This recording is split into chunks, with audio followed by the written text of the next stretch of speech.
They're going radical left. They're going really, you talk about the Democrat socialists. It's really communist. Does this tell you that the Democratic Party's 2028 nominee will likely be, or could likely be, a Democratic socialist? If you look throughout history, go back thousands of years, you've always had socialism and communism by different names.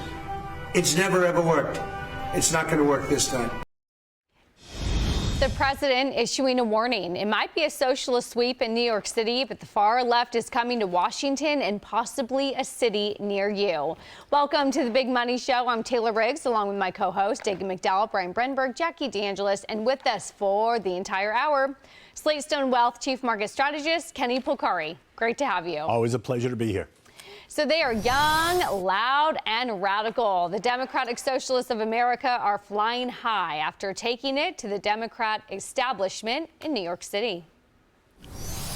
We've heard from Republicans time and again that they're going to try and make these candidates the face of the Democratic Party. To them, I say that we are ready for that. Is it a result of a broader ideological shift inside the Democratic Party? The president thinks so, saying plainly, America will never be a communist country. All right, Kenny, I need some good old-fashioned Florida free market capitalism to pump me up because I was up all night. I'm like totally freaked out by what happened yesterday. Is there any good news in this, do you see? I don't see. Listen, I've been here since Tuesday. I kind of watched the election on Wednesday night. It was happening. I'm like, no, you're kidding, right? This can't be. But then I fell asleep and I got up and I saw the results and I thought, how did this happen in New York City? I don't see anything at the moment coming good out of this, at least in New York City, right? There's this building wave. Did you see something? Did you see that woman who then was interviewed? Chevalier or whatever her name was. Chevalier. She was the one who started the organization at Columbia, right? The anti-American organizations, the Free Palestine. What, by her own admission, she couldn't find a napkin, wiped her hands on the U.S. flag when she couldn't find a napkin. These people should actually be disqualified, in my mind, from even running. But they were put up by Zohran, Mamdani, right? She actually worked in his campaign, and so he put her up. But you're from Florida, and so I think my question is, here in New York City, we feel like, oh my gosh, it's this big blue socialist wave, but you're in a different part of the country where I'm wondering you don't see that. Is this isolated to the blue, or is this more of a national word? No, I don't see it as national at all. It's certainly not happening in Florida, I'll tell you that right away. It's not happening in Florida. I don't think it's really happening many other places. Look, it might be happening in California, and it might be happening in New York, but I don't see it yet as happening or sweeping across the country that we have to be that worried about it. But let's see how this plays out in the midterms in November, right? How it really plays out. But I think the Democratic Party has a problem. Where is the traditional leadership by not speaking up? By not speaking up, they're actually making it more of an issue, right? They're putting it up front and center. They've conceded defeat. Jackie, I woke up at 1 and I was up tossing and turning until 3:30 because I was like planning my life. Like, I can't live here. I need to move. Where do I go? So it was a disaster in the Riggs-Coulterman household in the wee hours of the night. But then I saw some optimism. That cover of the post that we showed, where we can talk about turnout and sort of who came out to vote. But the headline was just 7% of voters, mostly white and under 30, picked this Israel-hating radicals to represent Dems. So the positive takeaway is it's not like it was 90% and everyone loves these people. It was just a select few with maybe the loudest voices. Do you take any sort of comfort in that? Not really, okay. Because it's still happening and they still have enough power to be able to push it forward. But to your question to Kenny about the national aspect of this, I don't think this is national at all. And actually, I think that it will help. While the cities that are going in this direction are going to have to suffer as a result of it, it actually helps in other parts of the country push the pendulum the other way. Yeah, I agree. But I don't see this as a situation, and to your waking up at 1 a.m. in the morning, I hear you. I have the same fears. I don't let it wake me up at night anymore because my sleep is too valuable and there's not much I can do about it. But it's not going to correct itself here. The good news for us is we don't have to leave tomorrow, but eventually I do think that's where this is going, because you will not have the voter base to be able to correct it. Look how long AOC has survived, for example. And so I think about the cities that are going this way: Chicago, New York City, Los Angeles.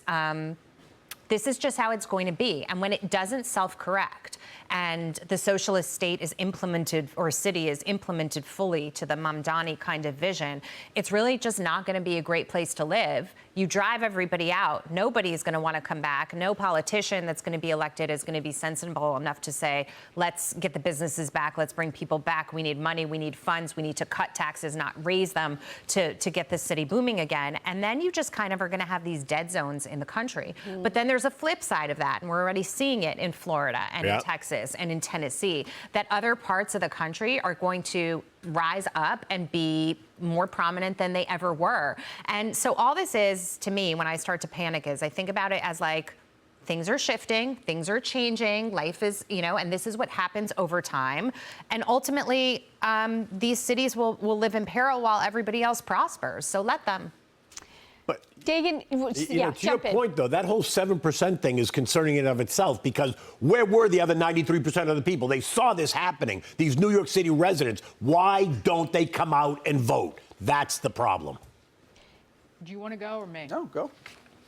I think you should call Jackie from now on in the middle of the night. You She can calm you down a little bit. Dagan's also awake, so I almost picked up and called. No, she's who you call if you need to get something done. Remember, she's the one who will yell at him. You need I got bags of lie. I need a mover. See, Taylor doesn't know. Taylor doesn't know what you use lie for. I can dispose of a body if you need me to. I got bail money and bags of lie. Bring it.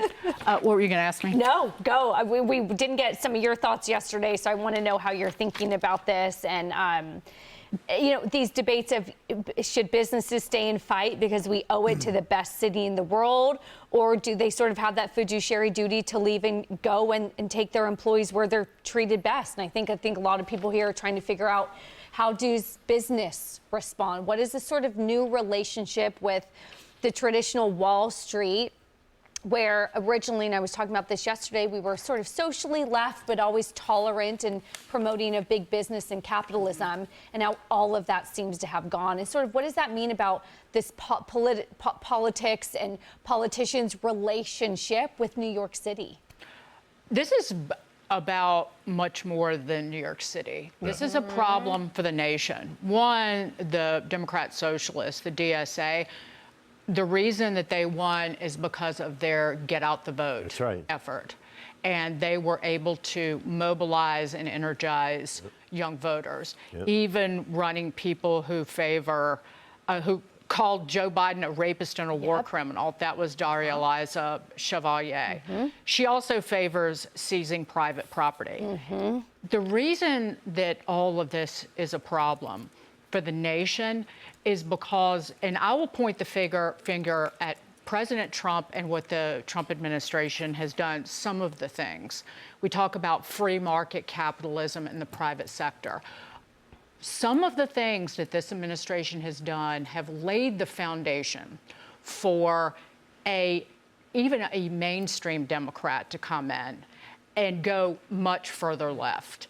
For example, and not just the Trump administration, I don't think he has signed that monstrosity horror show of a housing bill yet, but in the housing bill, which was bipartisan, which to me just says crap salad when I hear that. But in that, and Brian and I were talking about this, they agreed, and they voted on this except for 5 senators and maybe a handful of Republicans in the House. They voted on, Maxine Waters inserted this, a hotline for tenants to complain about landlord investors, where you can give HUD a ring-a-ding-ding. So it sets up a mechanism for renters to call the federal government to complain about private owners of properties. What road do you think that leads down? The government takeover of private real estate. That is right in the wheelhouse. Seizing private property, that is right in the wheelhouse of what Daria Eliza Chevalier talks about. It is laying the foundation for a socialist takeover and a destruction of the republic as we know it. And I can go through one thing after another, and it's not just the rhetoric. My biggest issue from day one is the equity stakes and the ownership stakes that the Trump administration has taken in private businesses. Because, okay, these companies like Intel have seeded this and said, sure, this is awesome, the stock is up, Intel benefiting from that relationship with the current administration running the nation. But the U.S. government currently owns stakes in Intel, MP Materials, Lithium Americas, Trilogy Metals, Westinghouse, Vulcan Elements, ReElement Tech, Xlite, U.S. Rare Earth, U.S. Steel, and has revenue sharing with NVIDIA and AMD with whatever chips they sell to China. Don't you think a Democrat comes in and takes that foundation and grows it with a strong arm and a hammer and a sickle? Absolutely. And that's how you get a Democrat society, a republic that is on a rocket ship to socialism. Brian, you're our good anchor leg.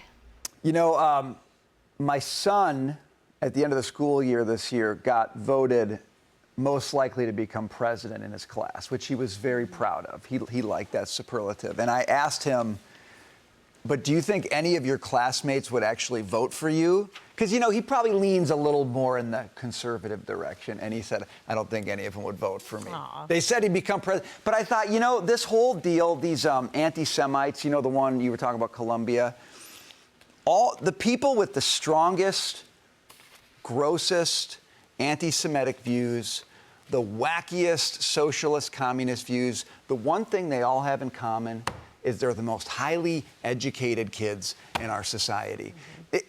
You can vote, like people can try to vote to stem the tide of this or whatever, but America, if you want to stop this, you got to take back your schools. You've got to look at who runs your schools and who organizes the teachers at your schools and the training schools they come from. And I guarantee you those are the places where these stupid ideas are born. And this is why these stupid ideas get in your kids' heads, because they're given to them by teachers they trust who are supposed to be the most sophisticated in the world. And Randi Weingarten came out this week and she gave marching orders to all the Democrat governors in America. She said, do not opt in to the Trump program that gives people tax credits for scholarships to private schools. Do not do that, she said, because she knows that they've got a stranglehold on kids' minds from good families. They go to these public schools and they can end up this way. And she knows that. And she said, don't give them a breath of choice. I'm just telling you, you want to stop this, you got to give your kids a real education. But even if you stopped it now, the indoctrination that could has be already years. happened will be enough to the whole flip the generation system. This is going to work its way through the system. I totally agree. It's going to get worse before it gets better, but long term, that's how you make it better.